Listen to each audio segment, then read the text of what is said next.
지금 함경북도의 한 산골 마을이 발칵 뒤집어졌습니다. 러시아 전선에서 돌아온 한 병사의 유골함.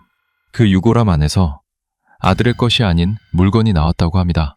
어머니는 한밤중에 혼자 유골함을 열었다가 제 속에서 그것을 꺼내 들었고 그것이 무엇인지 알아본 순간 그 자리에 주저앉았다고 전해집니다. 소리도 지르지 못했답니다. 그냥 무릎이 꺾였다는 겁니다. 그리고 정확히 사흘 뒤 보위부가 이 산골 마을에 들이닥쳤습니다. 새벽 4시였다고 합니다. 그들은 집을 뒤졌고 장판 밑에 숨겨져 있던 그 물건을 찾아내 회수해 갔다는 소문입니다. 자, 여기서 이상한 게 한두 가지가 아닙니다. 첫째, 왜 아들의 유골함에 다른 사람의 물건이 들어있었을까요? 유골함은 군이 직접 봉인해서 가져온 겁니다. 군관 2명이 트럭을 타고 와서 국기에 싸서 두 손으로 받들어 전달한 유골함입니다. 그 봉인된 유골함 안에 아들 것이 아닌 물건이 들어있었다는 겁니다. 누가, 언제, 무엇 때문에 그걸 거기에 넣었을까요? 둘째, 보혜부는 어떻게 알았을까요? 어머니는 아무에게도 말하지 않았다고 합니다. 이웃에게도, 이민반장에게도, 심지어 하나 남은 친척에게도 말하지 않았답니다. 한밤중에 혼자 열었고, 혼자 보았고, 혼자 숨겼습니다. 그런데 사흘 만에 보위부가 정확히 그 집, 정확히 그 장판 밑을 파헤쳤다는 겁니다.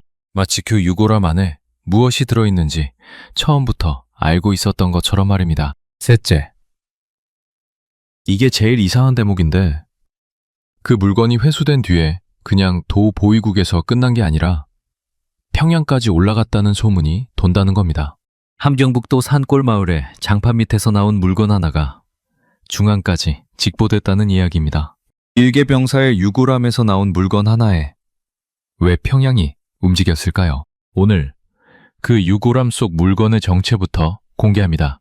그리고 그 물건이 품고 있던 내용, 보위부가 새벽에 산골까지 달려와야 했던 이유, 그리고 지금 북한 전역의 유골함에 무슨 일이 벌어지고 있는지까지 끝까지 보시면 마지막에 소름 돋는 반전이 하나 더 기다리고 있습니다.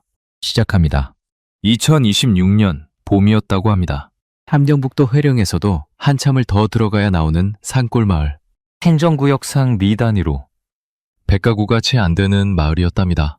협동농장 하나, 인민밥 몇 개, 그리고 산비탈에 다닥다닥 붙은 흙벽 집들. 전기는 하루에 2~5시간 들어오면 다행이고 겨울이면 나무를 하러 산을 넘는 그런 마을이었다는 겁니다.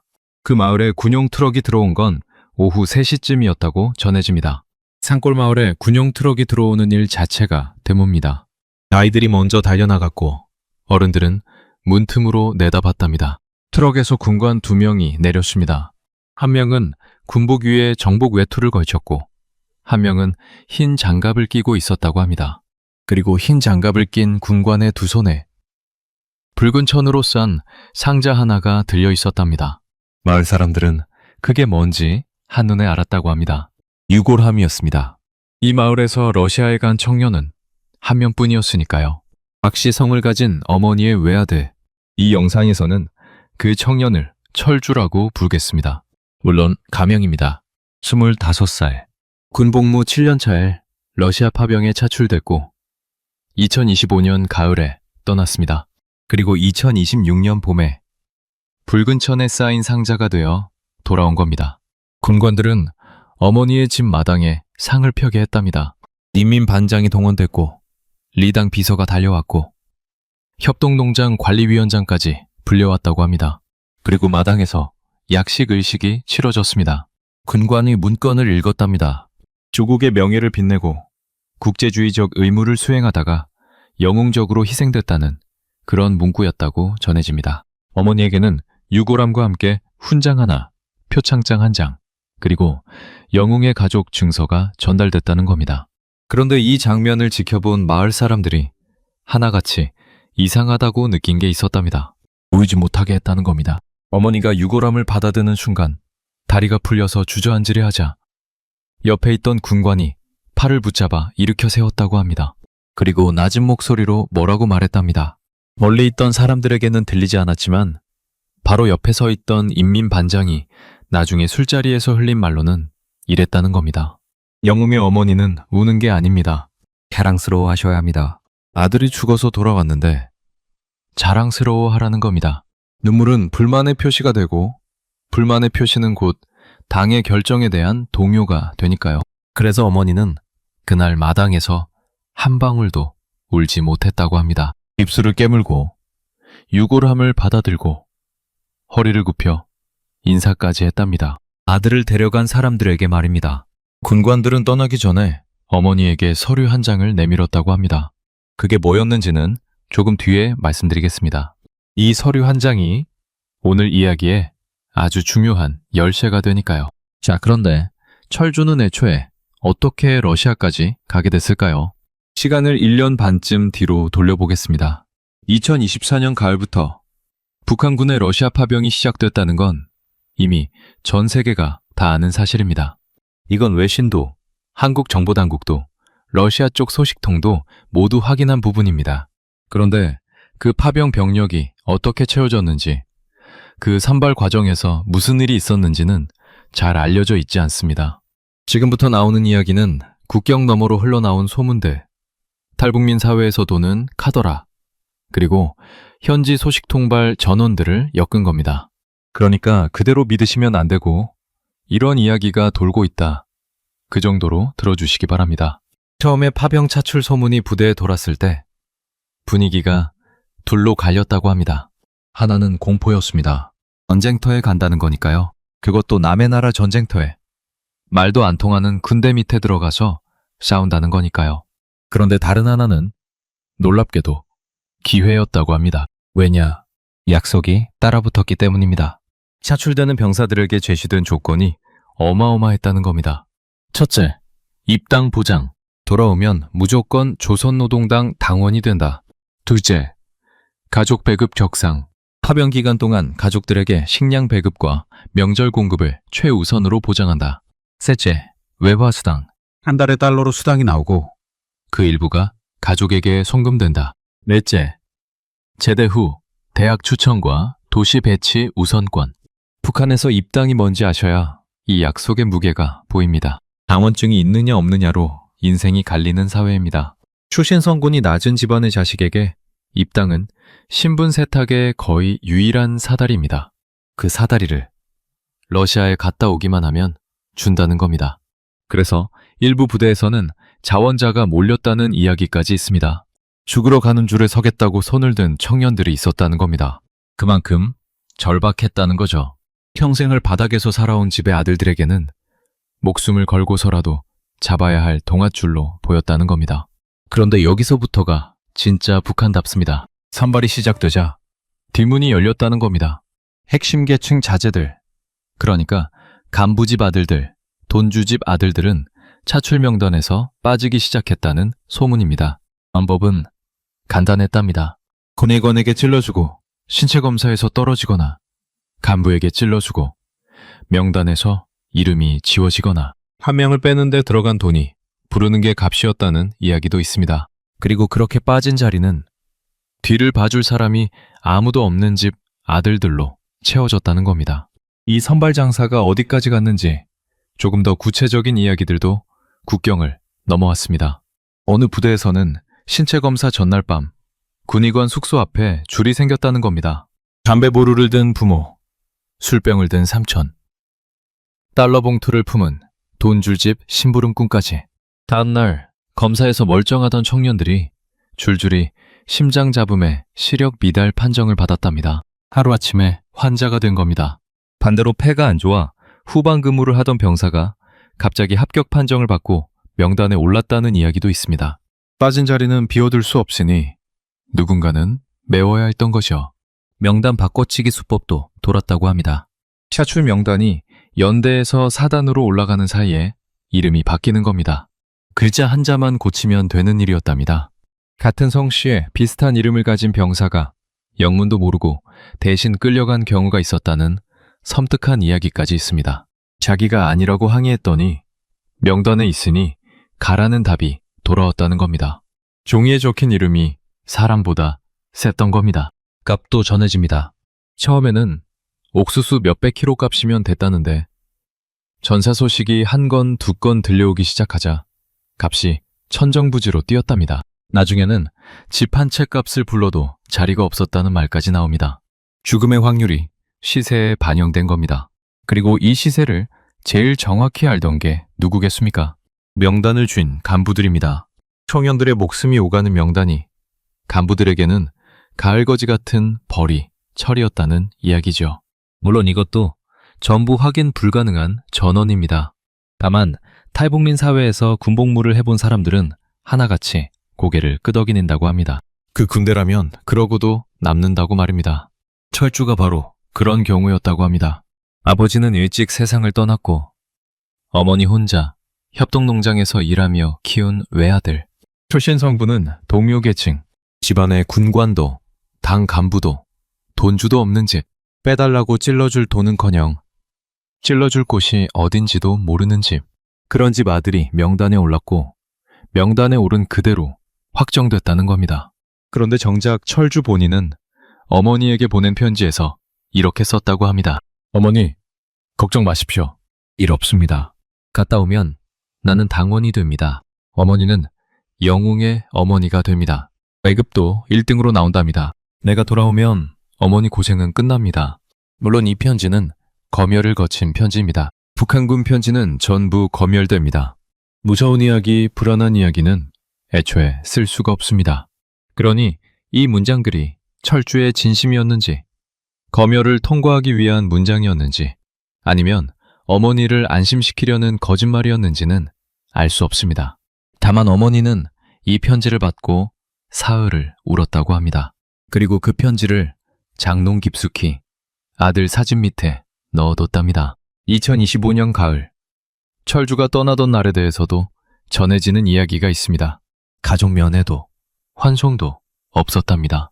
부대에서 바로 이동했고 어디로 가는지조차 공식적으로는 비밀이었다는 겁니다. 경사들에게는 훈련 이동이라고만 했다는 소문도 있습니다. 열차에 오르기 전에 휴대폰 검사를 했고 사진 한 장, 편지 한 장도 못 가지고 가게 했다는 이야기도 있습니다. 흔적을 남기지 않기 위해서였겠죠. 어느 나라 병사인지 증명할 물건을 아예 몸에서 떼어놓고 보낸 겁니다. 그게 무슨 뜻인지 그때는 아무도 깊이 생각하지 않았다고 합니다. 죽어도 누구인지 확인할 수 없게 하겠다는 뜻이라는 걸 말입니다. 자, 다시 2026년 봄, 유골함이 돌아온 날 밤으로 가보겠습니다. 군관들이 떠난 뒤 마을 사람들도 하나둘 돌아가고 어머니 혼자 남았습니다. 땅 윗목에 유골함을 모셔놓고 그 앞에 밥 한 그릇, 물 한 사발을 떠놓고 어머니는 밤새 그 앞에 앉아 있었다고 합니다. 그런데 새벽녘에 어머니가 이상한 걸 느꼈다는 겁니다. 유골함이 너무 가벼웠다는 겁니다. 낮에 받아들 때부터 뭔가 이상했답니다. 25살 청년의 그 큰 몸이 들어있다는 상자가 빈 쌀독보다 가벼웠다는 겁니다. 물론 화장한 유골이 무거울 리는 없죠. 하지만 어머니 손에 느껴진 건 무게의 문제가 아니라 뭐랄까 비어있다는 느낌이었다고 합니다. 어머니들은 그런 건 압니다. 이치로 아는 게 아니라 손끝으로 아는 겁니다. 그리고 또 하나, 유골함에 붙은 이름표였습니다. 아들 이름 석자가 적혀있긴 했는데 글자 하나가 미묘하게 달랐다는 이야기가 있습니다. 흔히 틀리는 한자식 표기 차이였는지 급하게 다시 써붙인 흔적이었는지는 분명치 않습니다. 다만 어머니 눈에는 그게 박혔다는 겁니다. 내 아들 이름을, 내 아들을 보낸 군대가 틀리게 쓸 수가 있나. 군관은 떠나면서 분명히 말했다고 합니다. 유골함은 절대 열지 마십시오. 봉인을 훼손하면 안 됩니다. 영웅의 유해는 당과 국가가 모신 그대로 안치해야 합니다. 어머니는 그 말을 사흘은 지켰을 겁니다. 아니 사흘은커녕 하루도 못 가십니다. 그날 밤 등잔불 아래에서 어머니는 봉인을 뜯었다고 합니다. 생각해 보십시오. 평생을 시키는 대로 살아온 사람입니다. 생활 총화에서 자아 비판 한 번 걸은 적 없고 인민반 동원에 한 번 빠진 적 없는 사람입니다. 그런 사람이 국가가 봉인한 상자를 제 손으로 뜯은 겁니다. 이게 어떤 의미인지는 북한에서 살아본 사람만 압니다. 그건 반항이 아니었습니다. 그냥 어머니였던 겁니다. 내 아들이 맞는지, 내 아들이 정말 이 안에 있는지 어머니는 확인해야 했던 겁니다. 뚜껑이 열렸고 흰 천이 나왔고 천을 걷어내자 제가 나왔답니다. 그리고 어머니는 제 속에 손을 넣으십니다. 손끝에 뭔가가 걸렸다고 합니다. 제가 아닌 것, 뼈 조각도 아닌 것. 비닐 같은 것에 단단히 쌓여서 노끈으로 묶인 손바닥만한 꾸러미였다는 겁니다.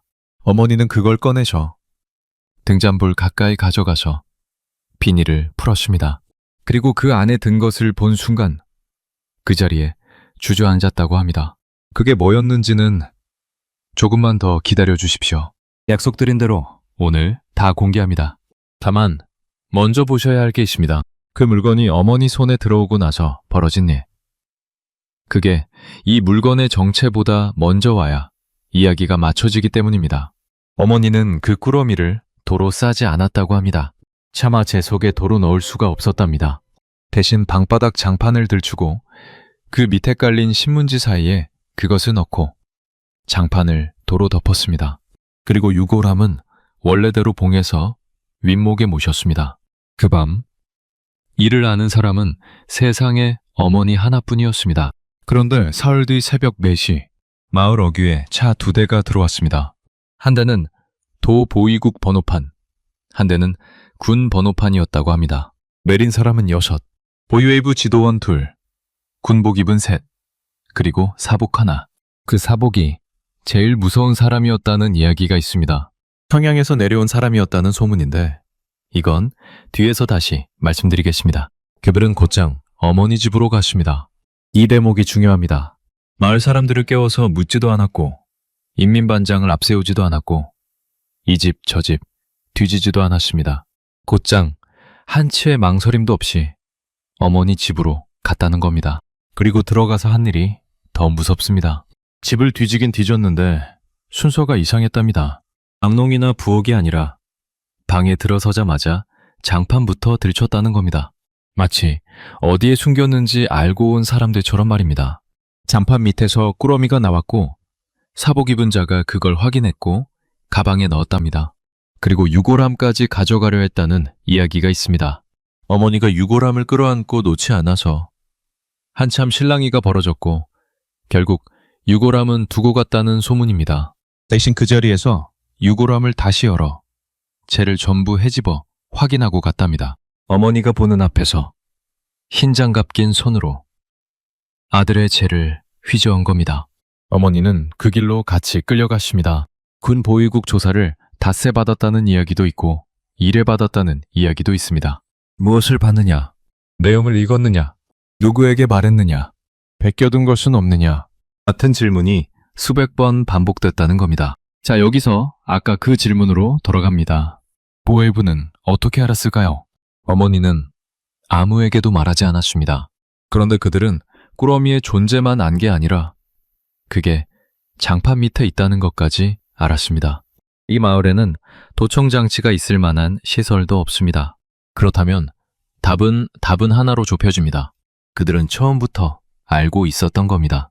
그 유골함에 무언가 들어가서는 안 될 것이 들어있다는 사실을 말입니다. 다만 어느 유골함인지를 몰랐던 겁니다. 그래서 찾아다니고 있었던 겁니다. 러시아에서 돌아온 유골함들을 하나하나 말입니다. 이게 무슨 말이냐? 유골함이 봉인되기 전, 그러니까 러시아 현지 어딘가에서 누군가가 거기에 무언가를 넣었고 군 당국은 뒤늦게 그 사실을 알았고 그래서 이미 조선으로 들어간 유골함들을 전수 추적하고 있었다는 이야기가 됩니다. 그러다 함경국도 산골에 이 유골함 차례가 됐는데 봉인을 확인해 보니 이미 한번 뜯긴 흔적이 있었던 거고 그래서 새벽에 들이닥친 거라는 추정입니다. 물론 이건 어디까지나 흘러나온 이야기들을 짜맞춘 그림입니다. 하지만 이 그림이 아니고서는 사흘 만에 장판 밑까지 직행한 그 정확함이 설명되지 않습니다. 그렇다면 이제 진짜 질문입니다. 도대체 그 꾸러미가 뭐였길래? 말씀드리겠습니다. 약속드린 첫 번째 공개입니다. 어머니가 등잔불 아래에서 비닐을 풀었을 때 그 안에서 나온 것은 2가지였다고 합니다. 하나는 쇠로 된 인식표였습니다. 군번줄에 매다는 그 작은 철판 말입니다. 그런데 거기에 찍힌 이름이 철주가 아니었습니다. 생판 모르는 이름이었습니다. 이 영상에서는 그 이름을 명국이라고 부르겠습니다. 역시 가면입니다. 그리고 다른 하나는 기름 종이에 쌓여 몇 번이고 접힌 종이 뭉치였습니다. 펼치면 손바닥 2개 크기, 연필로 깨알같이 앞뒤로 빼곡하게 글이 적혀 있었다고 합니다. 글씨는 떨렸고 어떤 줄은 눌러써서 종이가 패였고 어떤 줄은 힘이 없어 거의 보이지 않았답니다. 그러니까 정리하면 이렇습니다. 아들의 유골함 속에서 나온 것은 다른 병사의 인식표와 그 병사가 남긴 것으로 보이는 기록이었다는 겁니다. 같은 부대 전우가 죽기 전에 무언가를 적어서 자기 인식표와 함께 남겼고 그것이 어떤 경로로든 철주의 유골함 속에 들어와 국경을 넘어 조선 땅까지 이 산골 어머니의 손까지 도착한 겁니다. 어머니가 주저앉은 건 인식표 때문이 아니었을 겁니다. 어머니는 글을 아는 분이었습니다. 등잔불 아래에서 그 떨리는 연필 글씨를 첫 줄부터 읽어내려갔던 겁니다. 그 종이에 무엇이 적혀 있었느냐? 이게 오늘 이야기의 심장입니다. 그리고 이걸 말씀드리기 전에 왜 죽은 병사가 목숨을 걸고 종이에 글을 적어 남의 유골함에 넣어야 했는지, 그 전선에서 무슨 일이 벌어지고 있었는지부터 보셔야 합니다. 그래야 그 종이의 무게가 보입니다. 먼저 유골함 그 자체부터 이야기해야 합니다. 러시아에서 돌아오는 북한군 전사자들이 어떻게 처리되는지에 대해서 국경 안팎으로 도는 이야기들이 있습니다. 미리 말씀드리지만 어느 것도 공식 확인된 건 없습니다. 북한은 파병 전사자 규모 자체를 발표한 적이 없으니까요. 다만 흘러나온 조각들을 모으면 대략 이런 그림이 그려진다는 겁니다. 전사자 시신은 조선으로 돌아오지 않는다고 합니다. 현지에서 화장된다는 겁니다. 러시아 후방 어딘가에 북한군 전용 처리 시설이 있고 거기서 화장이 이루어지고 유골함만 묶어서 정기적으로 들어온다는 이야기입니다. 시신 그대로 들여오면 문제가 한두 가지가 아니니까요. 숫자가 드러나고 사인이 드러나고 무엇보다 그 참혹한 상태가 드러납니다. 쟤는 아무것도 말하지 않습니다. 제가 되면 총상인지 파편상인지 드론에 당했는지 포에 당했는지 아무도 알 수 없게 됩니다. 그런데 그 화장 과정이라는 게 말이 좋아 화장이지 한꺼번에 여러 구를 처리하는 시기였다는 흉흉한 소문이 있습니다. 전선 상황이 급할 때는 수습된 유해가 누구 것인지 분류조차 제대로 안 됐다는 이야기도 있습니다. 그래서 국경 일대에서 도는 제일 서늘한 말이 이겁니다. 유골함 속의 제가 그 집 아들이 맞는지는 아무도 모른다. 어느 마을에서는 유골함을 받았는데 안에서 재가 아니라 흙이 나왔다는 소문이 있습니다. 어느 집에서는 유골함이 2번 왔다는 이야기도 있습니다. 석 달 간격으로 같은 아들의 유골함이 2번 배달됐다는 겁니다. 행정착오였겠죠. 그런데 그 말은 첫 번째 유골함에 든 재는 누구였느냐는 질문으로 돌아옵니다. 어느 것도 확인할 길은 없습니다. 하지만 이런 소문이 돈다는 사실 자체가 말해주는 게 있습니다. 사람들이 이미 의심하고 있다는 겁니다. 조카가 모셔온 그 붉은 천 속의 재를 유족들조차 믿지 못하고 있다는 겁니다. 이 처리 시설과 관련해서 도는 전원이 하나 더 있습니다. 그 시설 인근에서 일했다는 고려인 노무자의 입에서 나왔다는 이야기입니다. 트럭이 들어오는 날이면 굴뚝에서 밤새 연기가 올랐고 어떤 주에는 트럭이 사흘 연속으로 들어왔다는 겁니다. 그런데 그 사람이 제일 이상하게 여긴 건 따로 있었답니다.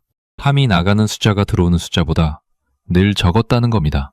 들어온 만큼 나가야 맞는데 그게 아니었다는 거죠. 나머지는 어디로 갔느냐? 합쳐졌거나 그 땅 어딘가에 묻혔거나 아예 함이 만들어지지 않았거나 셋 중 어느 쪽이어도 끔찍하기는 마찬가지입니다. 이 노무자의 전원이 사실인지는 확인할 길이 없습니다.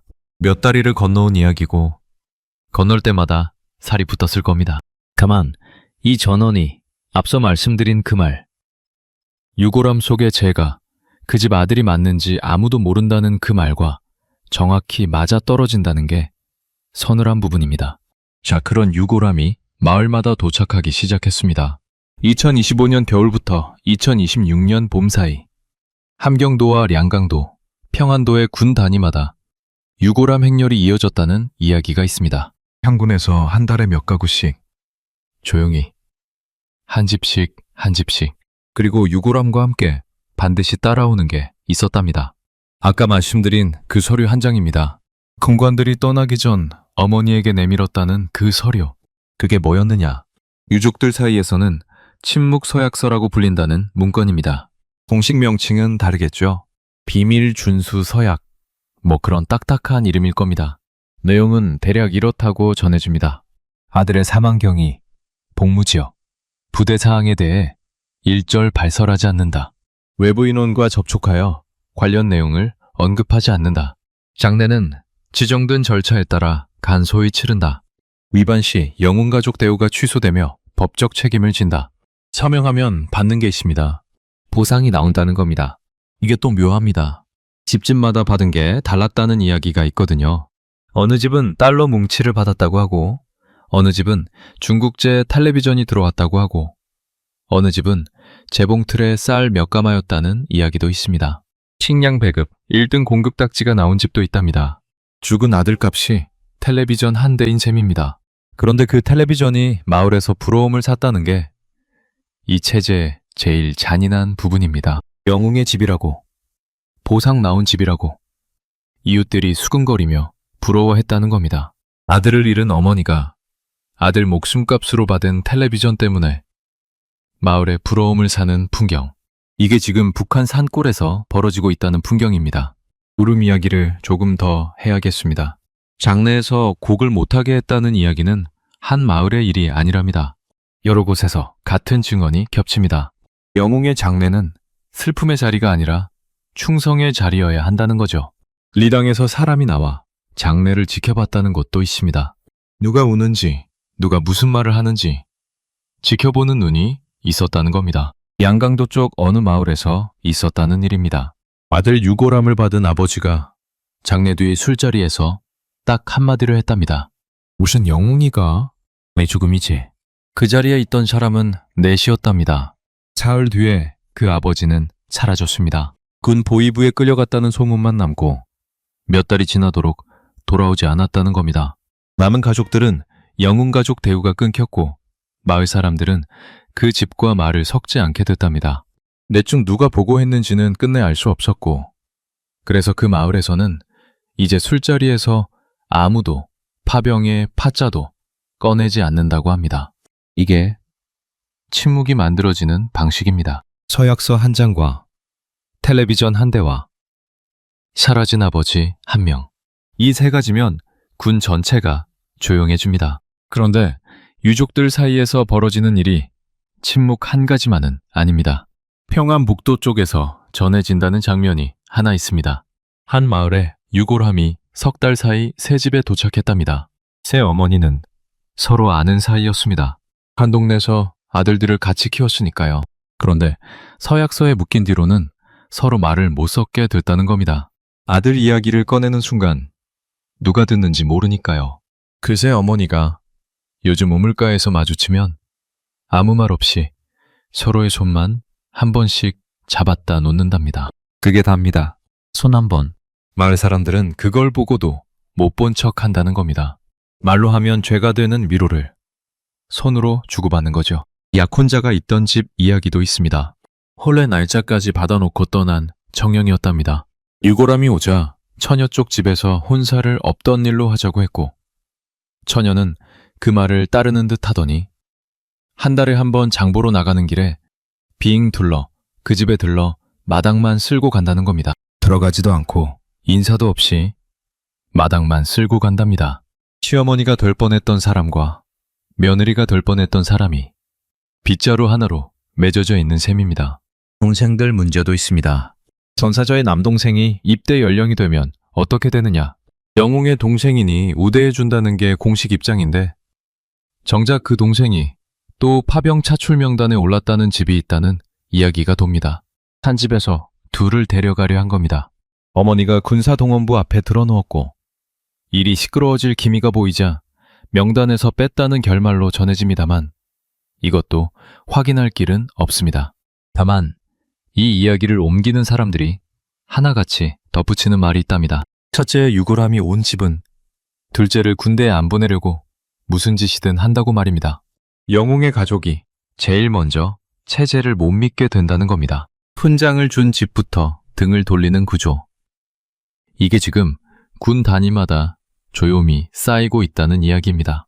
그리고 죽은 자의 가족만 관리 대상이 아니었습니다. 살아 돌아온 자들은 더 철저하게 관리됐다는 이야기가 있습니다. 생환자들 말입니다. 부상을 입고 후송됐거나 교대 병력으로 귀국한 병사들. 이 병사들이 고향으로 돌아왔다는 이야기가 이상하리만치 없다는 겁니다. 마을마다 유골함은 도착하는데 살아 돌아왔다는 청년은 보이지 않는다는 거죠. 그래서 도는 이야기가 격리설입니다. 귀국한 병력은 곧장 집으로 보내지 않고 평양 인근 어딘가의 시설에 수용해서 길게는 몇 달씩 이른바 재교육을 시킨다는 겁니다. 명목은 영웅들에 대한 국가적 환대, 휴양과 표창이라고 합니다. 실제로는 입단속 교육이라는 거죠. 전선에서 본 것에 대해 무엇을 말해도 되고 무엇을 말하면 안 되는지 통일된 답안을 외울 때까지 내보내지 않는다는 이야기입니다. 가족 면회도 통제되고 편지도 시설 검열을 거친다고 합니다. 이 시설에서 새어나왔다는 장면이 하나 있습니다. 한쪽 다리를 잃고 후송된 병사의 이야기입니다. 가족에게는 부상 귀국 통지가 갔는데 정작 본인은 반년 가까이 집에 못 갔다는 겁니다. 어머니가 면회를 신청했더니 평양 인근까지 오라는 답이 왔고 막상 가보니 면회는 면회실에서 30분, 그것도 지도원이 옆에 앉은 채였답니다. 아들은 다리 이야기도 전선 이야기도 못하고 식사는 잘 나온다는 말만 되풀이했다는 겁니다.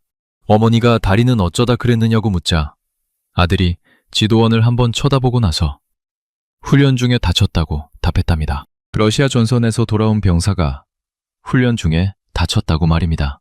어머니는 그 말을 듣고 더 묻지 않았다고 합니다. 아들이 외운 답안이라는 걸 알았으니까요. 모자가 마주 앉아서 둘 다 거짓말인 줄 아는 거짓말을 주고받고 헤어진 겁니다. 시설 안에서 외우게 한다는 답안의 내용도 흘러나옵니다. 전투는 승리했다. 희생은 적었다. 러시아군과의 협동은 완벽했다. 최신 전법을 배웠다. 이 네 가지 틀에서 벗어나는 말은 가족에게도 하지 못하게 한다는 겁니다.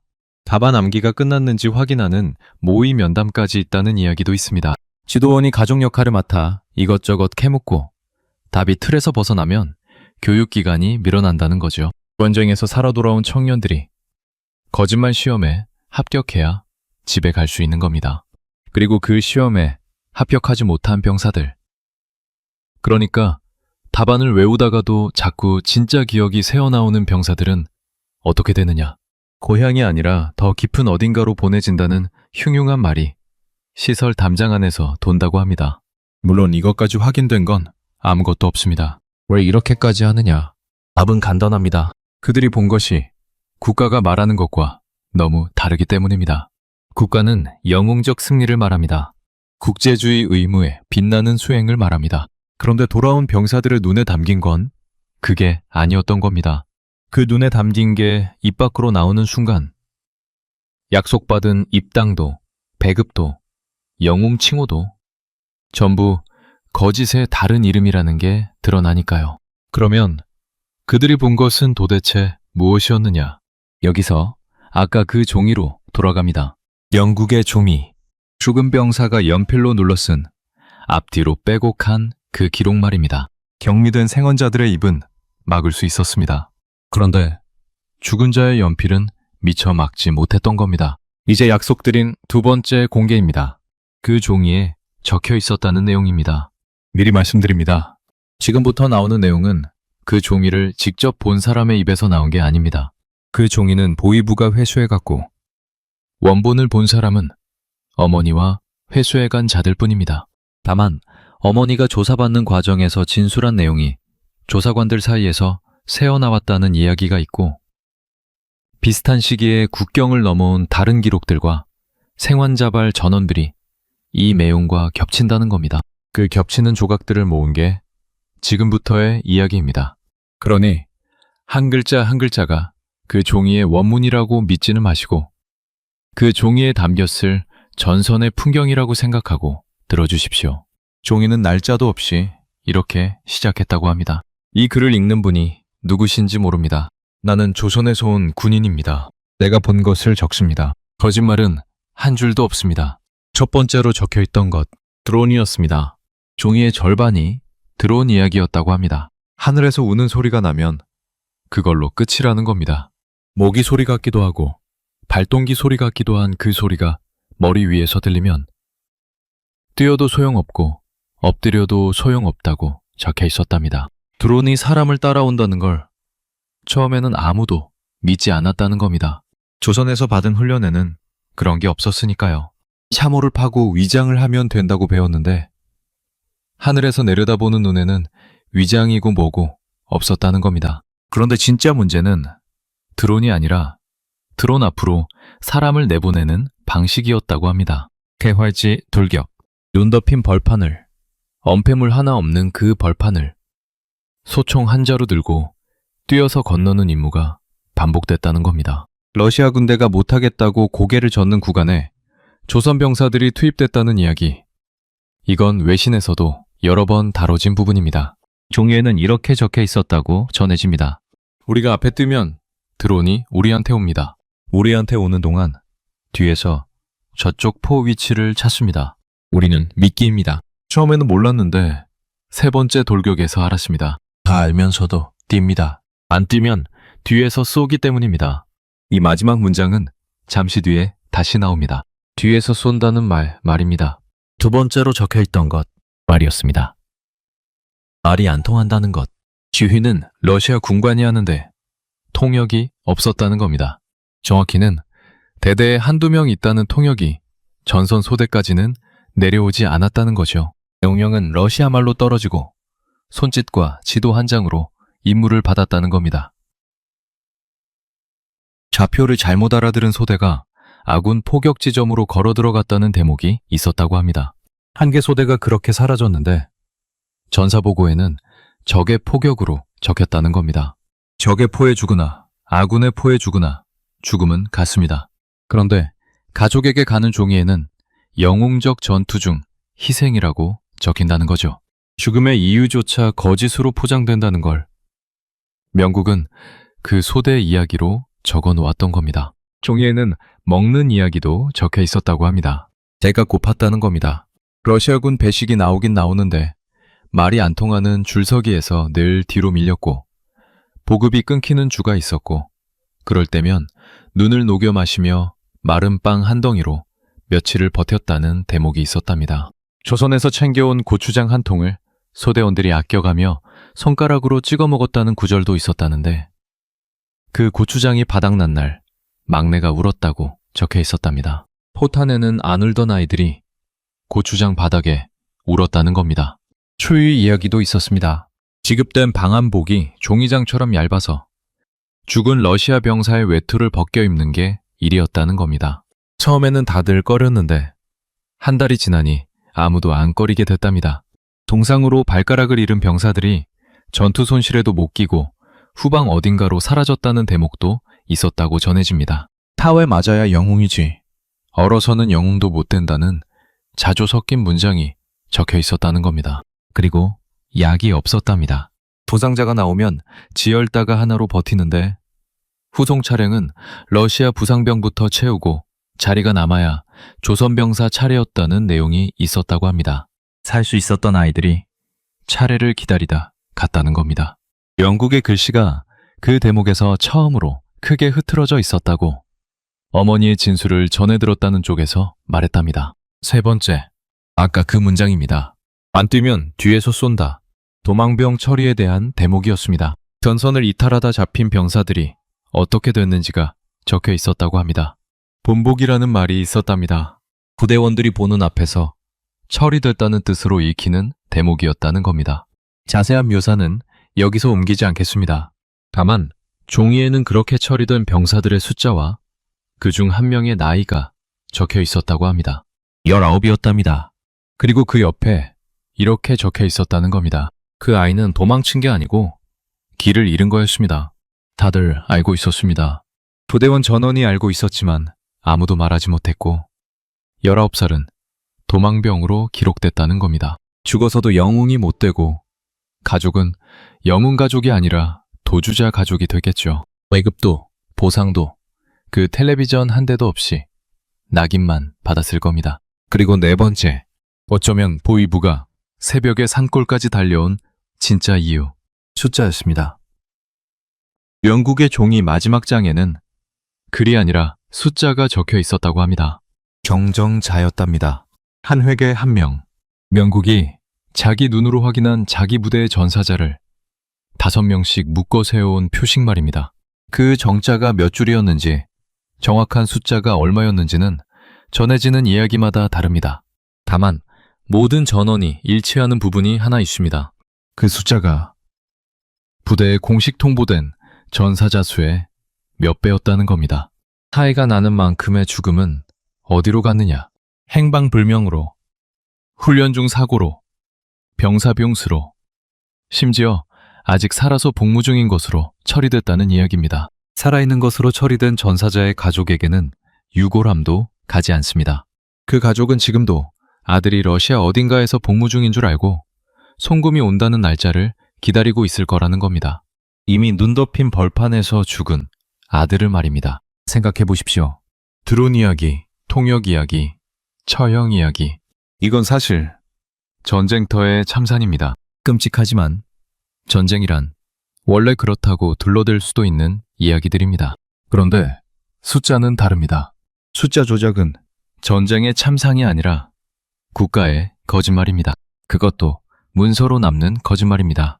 위에 보고된 숫자와 실제 죽은 숫자가 다르다는 게 증거와 함께 퍼지는 순간, 이건 전선의 문제가 아니라 평양의 문제가 됩니다. 최고 지도자에게 올라간 보고서가 거짓이거나 최고 지도자가 거짓을 지시했거나 둘 중 하나라는 이야기가 되니까요. 김정은이 직접 챙긴다는 파병 사업의 장부가 조작됐다는 이야기가 되니까요. 의계병사의 연필이 적은 정자 몇 줄이 그래서 평양까지 올라간 겁니다. 종이의 맨 끝에는 기록이 아니라 부탁이 적혀 있었다고 합니다. 영국이 이 종이를 쓴 이유, 그리고 이 종이가 철주의 유골함에 들어있었던 이유가 그 마지막 몇 줄에 있었습니다. 내가 죽으면 누가 됐든 이 종이를 유골함에 넣어주기 바랍니다. 누구의 유골함이든 좋습니다. 유골함은 집으로 갑니다. 집에는 어머니들이 있습니다. 어머니는 아들의 유골함을 열어봅니다.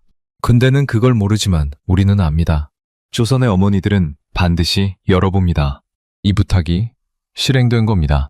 명국이 죽고 누군가가, 그러니까 아직 살아있던 전우 중 누군가가 수습된 유해가 화장되기 전 어느 단계에서 명국의 인시표와 종이를 비닐에 싸고 노끈으로 묶어 마침 그 곁에 있던 철주의 유골함에 넣은 겁니다. 그 누군가가 철주였을 수도 있습니다. 순서가 반대였을 수도 있죠. 철주가 먼저 죽고 명국이 넣었는데 명국도 곧 죽어서 인식표 주인이 됐을 수도 있습니다. 그 순서는 영영 알 수 없게 됐습니다. 확실한 건 하나입니다. 그 부대의 청년들이 자기들 중 누가 죽어도 진실만은 조선 땅에 보내자고 죽음을 우편으로 쓰기로 약속했다는 겁니다. 산자의 입은 격리시키면 막을 수 있습니다. 그런데 죽은 자의 유골함은 막을 수가 없습니다.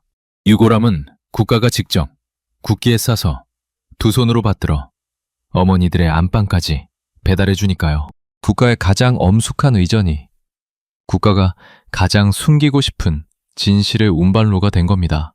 이게 명국의 종이었습니다. 그리고 어머니가 등잔불 아래에서 주저앉은 이유였습니다. 어머니는 그 종이를 읽고 두 가지를 한꺼번에 알게 된 겁니다. 내 아들이 어떻게 죽었는지, 그리고 내 아들의 죽음이 어떻게 지워졌는지, 훈장과 표창장과 영웅의 가족 증서가 한순간에 무엇으로 보였을지 저는 감히 상상이 잘 안 됩니다. 자, 이제 다시 어머니 이야기로 돌아가겠습니다. 새벽에 끌려간 어머니가 그 뒤에 어떻게 됐는지 조사는 군 보위국에서 받았다고 합니다. 예순을 바라보는 산골 어머니가 차디찬 조사실에서 닷새인지 일회인지를 보냈다는 겁니다. 그런데 조사 내용이 묘했다는 이야기가 있습니다. 너 왜 봉인을 뜯었느냐? 이게 주된 추궁이 아니었다는 겁니다. 봉인 훼손은 오히려 부차적이었고 질문은 처음부터 끝까지 한 방향이었다는 겁니다. 읽었느냐? 어디까지 읽었느냐? 외우고 있느냐? 베껴둔 종이가 있느냐? 누구에게 말했느냐? 이 질문들이 말해주는 게 있습니다. 그들이 무서워한 건 어머니의 행위가 아니라 어머니의 기억이었다는 겁니다. 종이는 회수했지만 종이의 내용이 어머니의 머릿속에 들어가 버렸으니까요. 머릿속은 압수가 안 됩니다. 그게 그들의 문제였던 겁니다. 어머니는 일관되게 답했다고 합니다. 글이 작아서 못 읽었다. 눈이 어두워서 못 읽었다. 무서워서 도로 쌌다. 아무에게도 말하지 않았다. 거짓말이었을 겁니다. 등잔불 아래에서 그 종이를 끝까지 읽었으니 주저앉았겠죠. 못 읽었으면 주저앉을 일도 없었을 겁니다. 조사관들도 그걸 알았을 겁니다. 그런데도 어머니를 풀어줬습니다. 1회 만에 각서 한 장을 받고 집으로 돌려보냈다는 겁니다. 왜 풀어줬을까요? 여기서부터는 추정입니다만 국경 쪽에서 도는 해석은 이렇습니다. 어머니를 잡아두면 일이 커진다는 겁니다. 영음의 어머니가 유골함을 받자마자 보위부에 끌려가서 돌아오지 않는다. 이 소문이 군 전체에 퍼지는 순간 다른 유족들이 전부 의심을 시작합니다. 유골함에 뭐가 있길래? 영웅의 가족을 왜 잡아가길래? 조용히 시키려고 잡아갔는데 잡아간 것 때문에 시끄러워지는 그런 구조가 되는 거죠. 그래서 회수만 하고 입단속만 하고 사람은 돌려보내는 게 방침이었다는 이야기입니다. 대신 조건이 붙었습니다. 어머니가 사명한 각서는 유골함이 오던 날 받은 침묵 서약서보다 한층 셌다고 합니다. 유골함 관련 일체의 언급 금지는 물론이고 정기적으로 보위원 면담에 응할 것, 거주지를 이탈하지 않을 것, 사실상 마을 단위 연금입니다. 그리고 마을에는 따로 지시가 내려갔다는 소문입니다. 그 집 일을 입에 올리지 말 것. 어머니는 집으로 돌아왔습니다. 그리고 마을 사람들이 본 어머니는 끌려가기 전과 다른 사람이 되어 있었다고 합니다. 곡기를 끄는 것도 아니고 실성한 것도 아니었답니다. 오히려 반대였다는 겁니다. 무섭게 멀쩡했다고 합니다. 농장에 나가고 생활총화에 앉아있고 인민반 동원에 나오고 다만 말이 없어졌답니다. 꼭 필요한 말 외에는 입을 열지 않았고 누가 아들 이야기를 꺼내려는 기색만 보여도 자리를 떴다는 겁니다.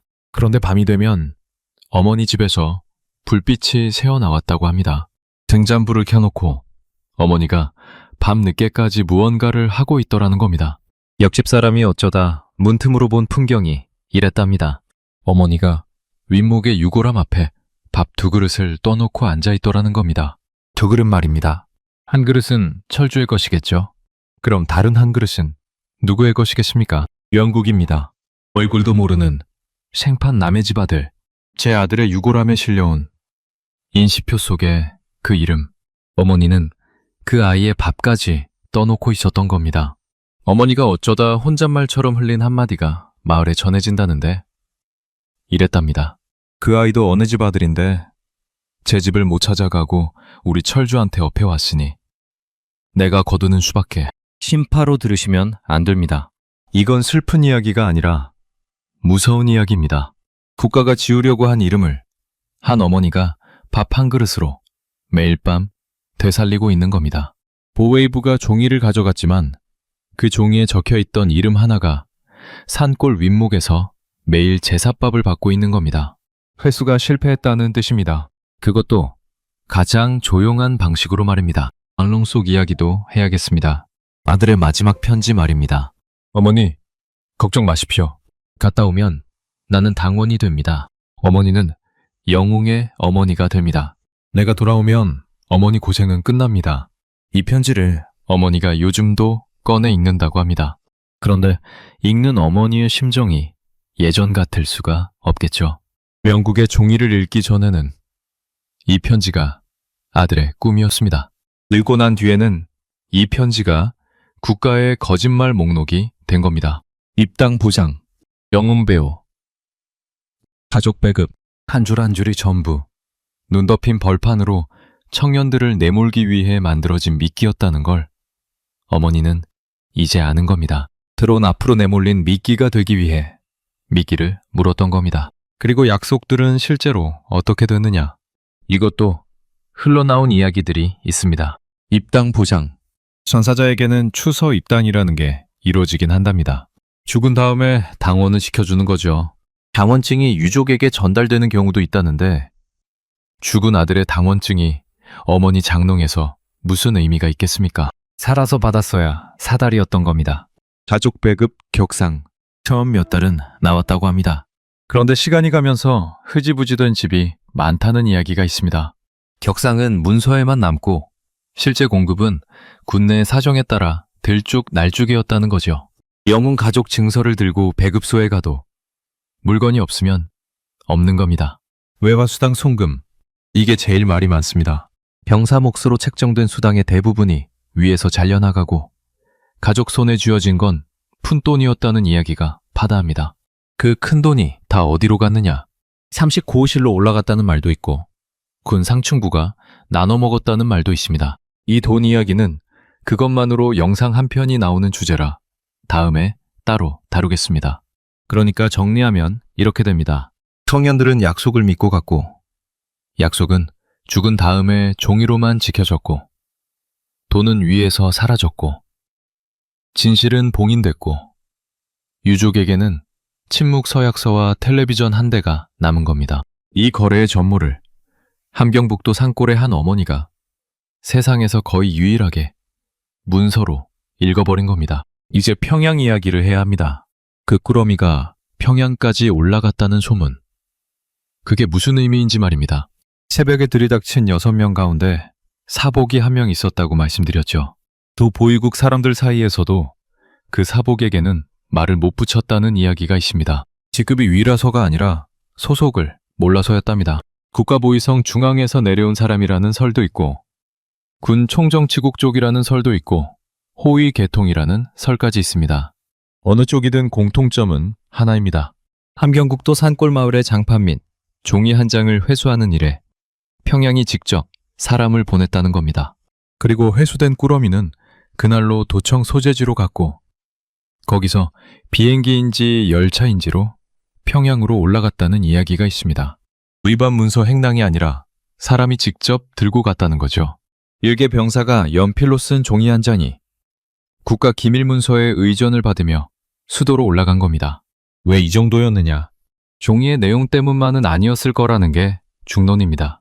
진짜 이유는 그 종이가 도착했다는 사실 자체였다는 겁니다. 생각해 보십시오. 평양 입장에서 이 종이가 말해주는 건 두 가지입니다. 하나는 전선의 실상이 기록됐다는 것. 이건 나쁜 소식이지만 관리할 수 있는 소식입니다. 종이는 회수했으니까요. 그런데 다른 하나가 관리가 안 되는 소식입니다. 봉인 시스템이 뚫렸다는 것 말입니다. 유골함은 북한 체제가 설계한 가장 완벽한 침묵의 용기였습니다. 시신은 현지에서 제가 들고 쟤는 아무것도 증언하지 못하고 함은 군이 봉인하고 봉인된 함은 국가 의전과 함께 배달되고 받은 가족은 서약서에 묶입니다. 어느 단계에도 진실이 끼어들 틈이 없게 만들어 놓은 겁니다. 그런데 그 완벽한 용기 안에 전선의 병사들이 진실을 넣어 보냈습니다. 침묵을 운반하라고 만든 상자가 증언을 운반해 버린 겁니다. 그러면 평양이 그 다음에 무엇을 했겠습니까? 당연한 수순입니다. 전수검사입니다. 2026년 봄 이후 러시아에서 들어오는 유골함들이 가족에게 전달되기 전에 한 차례 더 개봉검사를 거친다는 이야기가 흘러나옵니다. 북경 검역이라는 명목이 붙었다는데 검역관 옆에 보위요원이 같이 앉는 검역이랍니다. 함을 열고 재를 헤집고 이물질이 있는지 확인하고 다시 봉인해서 내려보낸다는 겁니다. 이 장면을 머릿속에 그려보십시오. 국가가 영웅이라고 부르는 병사들의 유골함을 국가의 요원들이 줄지어 열어서 흰 장갑 낀 손으로 재를 드지고 있는 풍경 말입니다. 무엇을 찾으려고? 죽은 병사들이 남겼을지 모르는 진실의 조각을 찾으려고. 이보다 정직한 자기 고백이 없습니다. 정권 스스로. 우리가 제일 무서워하는 건 적의 미사일이 아니라 죽은 병사의 연필이라고 인정하고 있는 셈이니까요. 이미 배달된 유골함들에 대해서도 손을 댔다는 이야기가 있습니다. 잡지의 유족집을 보위원들이 돌면서 유해 안치 실태 점검이라는 명목으로 유골함 상태를 확인하고 갔다는 겁니다.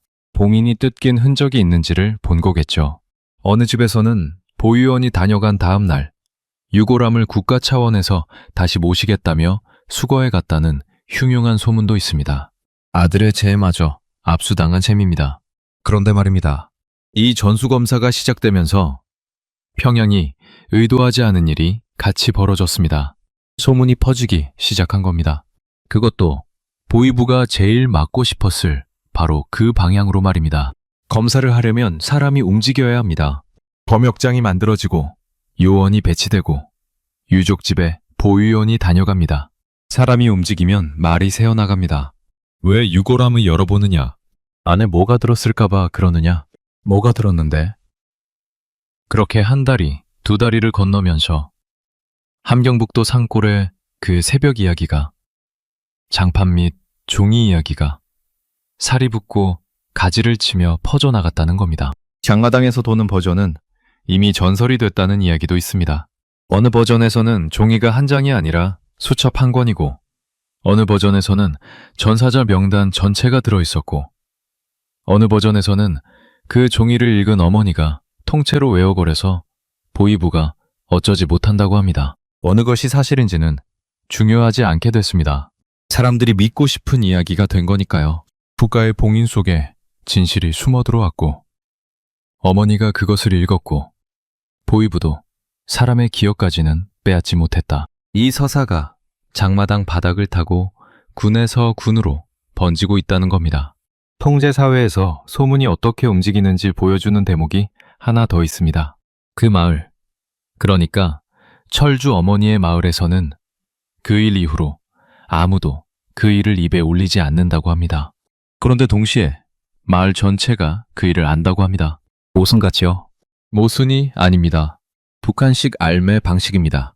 누구도 말하지 않지만 모두가 아는 것. 생활총회에서는 영웅가족을 본받자고 발표하고, 돌아서서는 눈빛으로만 주고받는 것. 어머니 집 앞을 지날 때 발걸음이 조금 느려지는 것.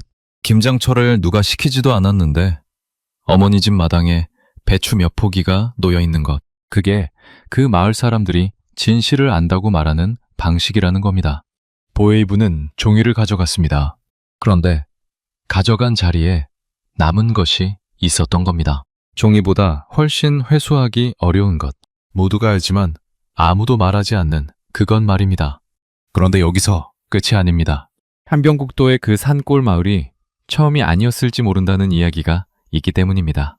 시간 순서를 따져보면 이상한 점이 보입니다.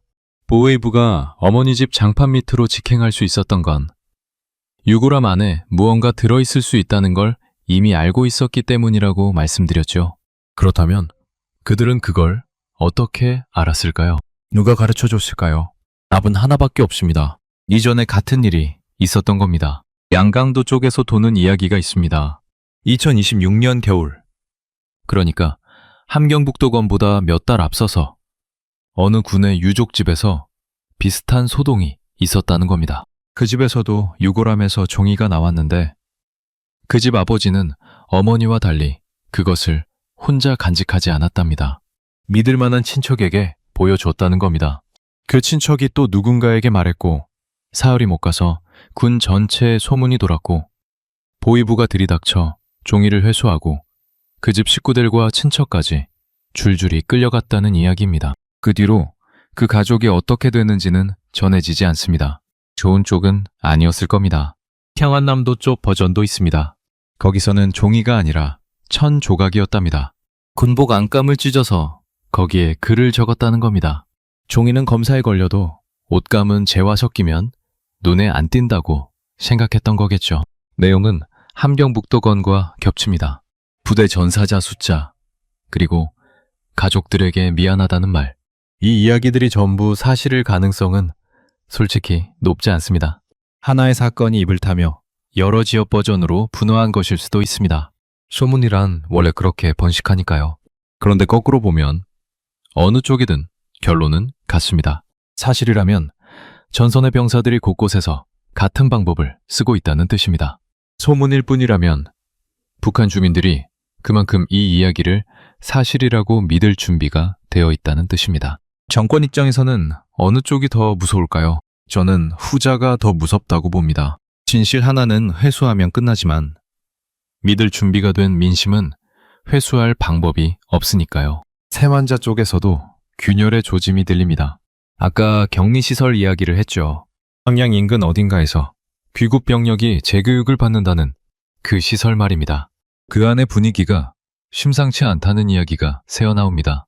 통일들된 답안을 외우게 하는 교육이 길어지면서 병사들 사이에서 이런 말이 돌았다는 겁니다. 우리를 영웅이라면서 왜 집에 안 보내주는가? 맞는 질문이죠. 영웅이면 환영 행사를 하고 고향으로 보내주면 됩니다. 그런데 몇 달씩 가둬놓고 입을 맞추게 합니다. 병사들이 바보가 아닌 이상 이 모순을 못 느낄 리가 없습니다. 자기들이 영웅이 아니라 위험물로 취급되고 있다는 걸 격리가 길어질수록 몸으로 알게 되는 겁니다. 전선에서는 미끼였고 돌아와서는 위험물이 된 겁니다. 이 청년들이 결국엔 각자의 고향으로 흩어질 텐데 그때 그들의 입에서 무엇이 나올지, 그걸 평생 감시할 수 있을지, 이건 시한이 정해진 문제입니다. 군 내부 이야기도 있습니다.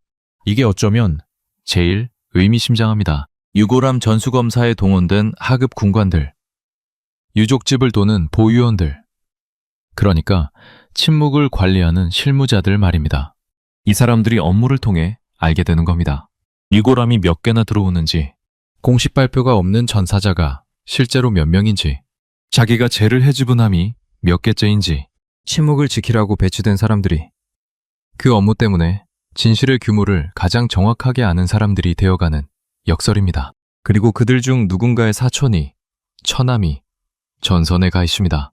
다음 유골함이 자기 집안으로 올 수도 있다는 걸 알면서 남의 집 유골함을 검사하는 심정이 어떤 것일지요.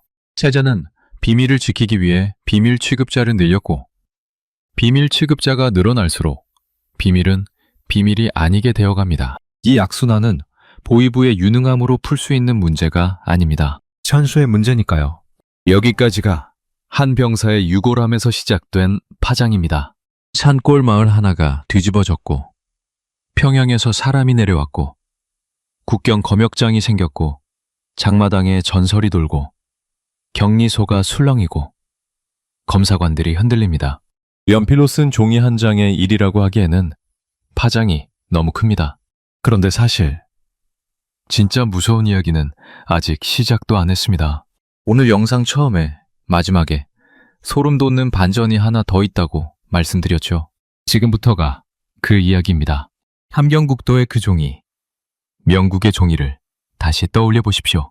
마지막 부탁이 이랬다고 했습니다.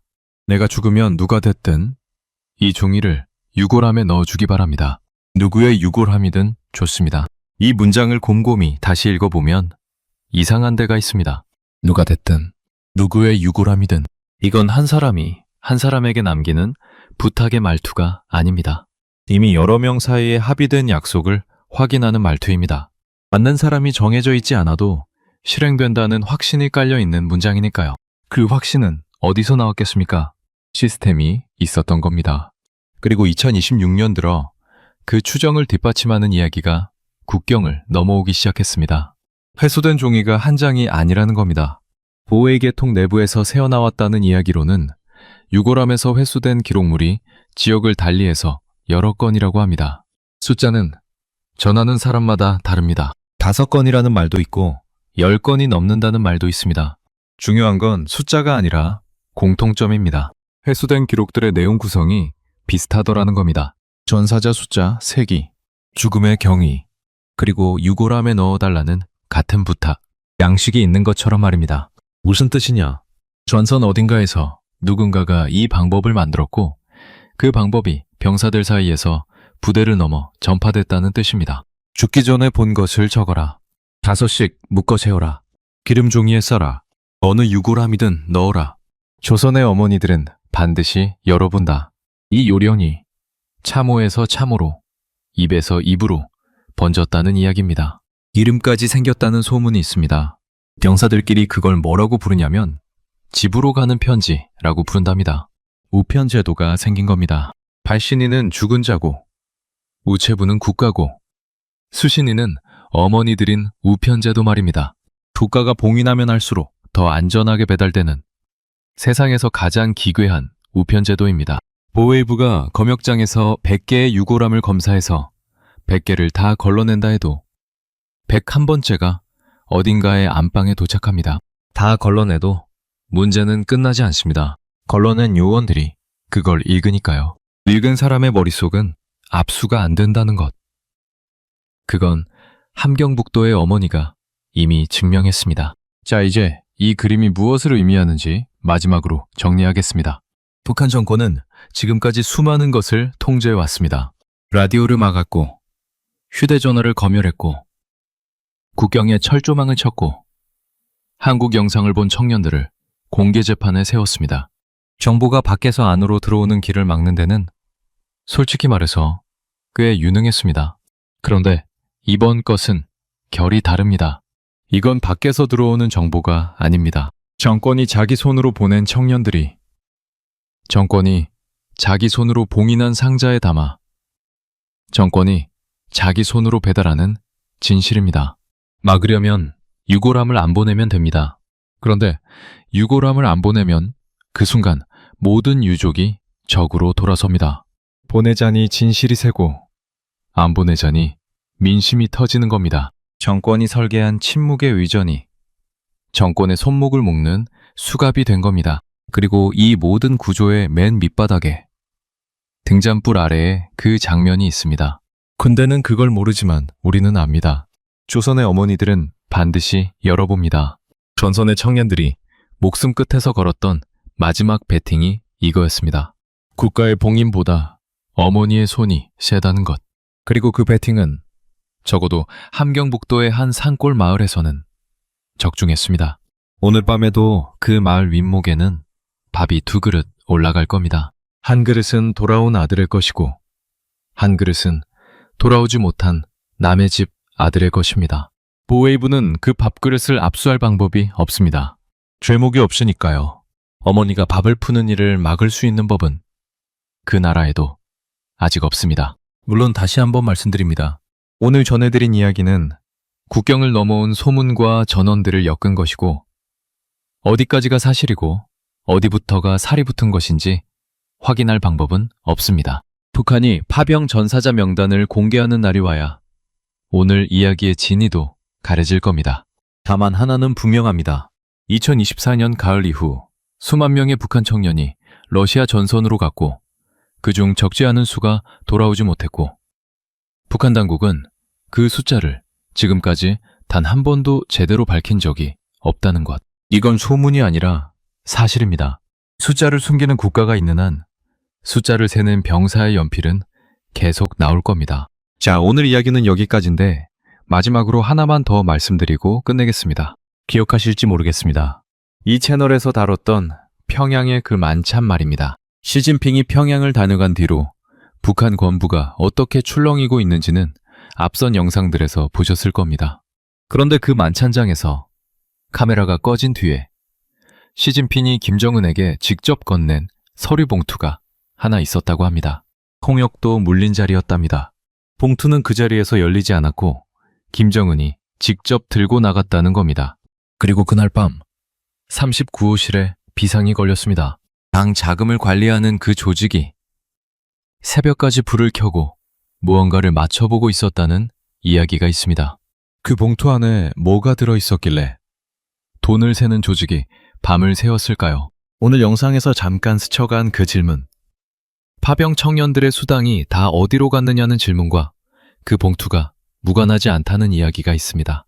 다음 영상에서 그 서류 봉투의 정체를 공개합니다. 구독과 알림 설정해 두시면 그 이야기 가장 먼저 보실 수 있습니다. 오늘도 끝까지 봐주셔서 감사합니다.